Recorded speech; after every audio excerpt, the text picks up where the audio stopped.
the last time both of you were here was a little more than a year ago. We were trying to recall. Kate I think Spade. it was Kate Spade Yeah. and Anthony Bourdain. Yes. Right. And right. that when we talked about and we started off that discussion on first a very self-interested question on the part of media.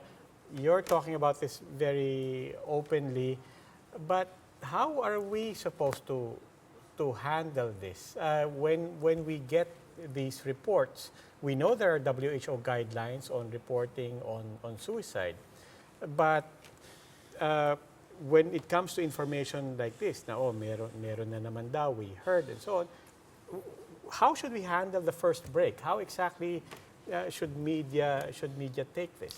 Actually, there's been a big improvement, if I may say so, because the first time that there was such a carnival that happened with media was with that UP young Yes. girl that took her life. Yes, and supposedly dahil sa tuition, but Tuition, everybody was telling us, hey, Yes, grabe don't yun. oversimplify this. Diba? Grabe yun. Grabe talaga.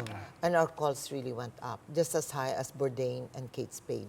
Now, when media hears about it, there's some ethical ways of not describing how it was done.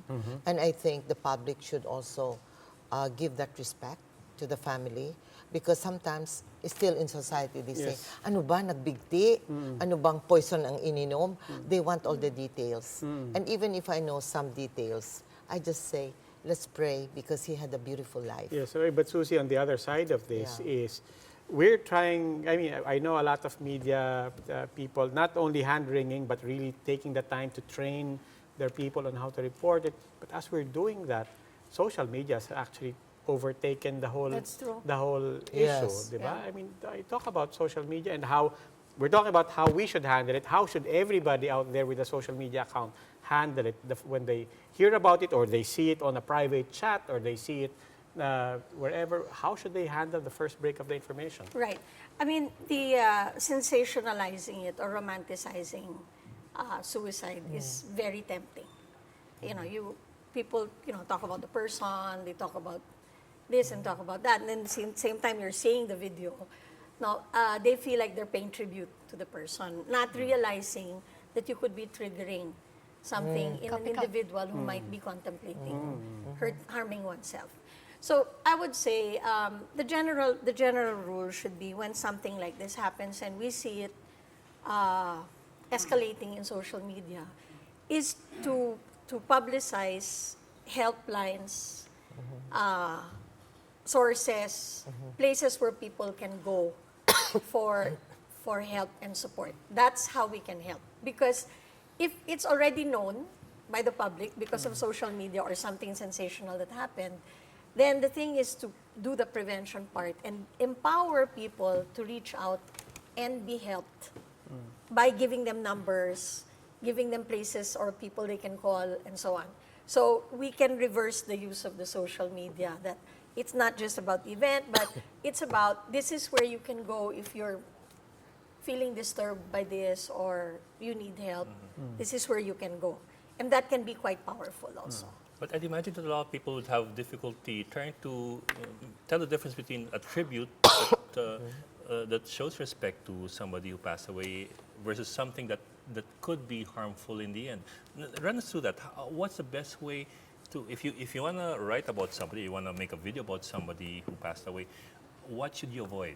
Well, as Jeannie says, right, avoid giving the details of how it happened. No details. You just want to say it was a brilliant life and we admire this person. That's Yes. okay. And we will miss you.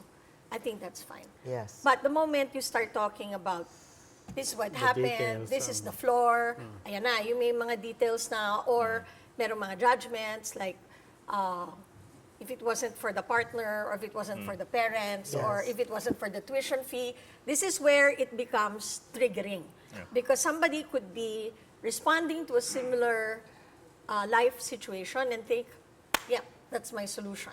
So no details. I think pay tribute to a person, it's fine. You know, say, we'll miss you and so on, but no details and no sensationalizing. And Jean is correct. It's also about thinking about the family of these people. that is someone's son or someone's husband or someone's Yeah. daughter. It's hard. And it's very difficult for them to already deal with the loss if you have running commentaries on how and why it happened, which would not happen if you have cancer, Ah.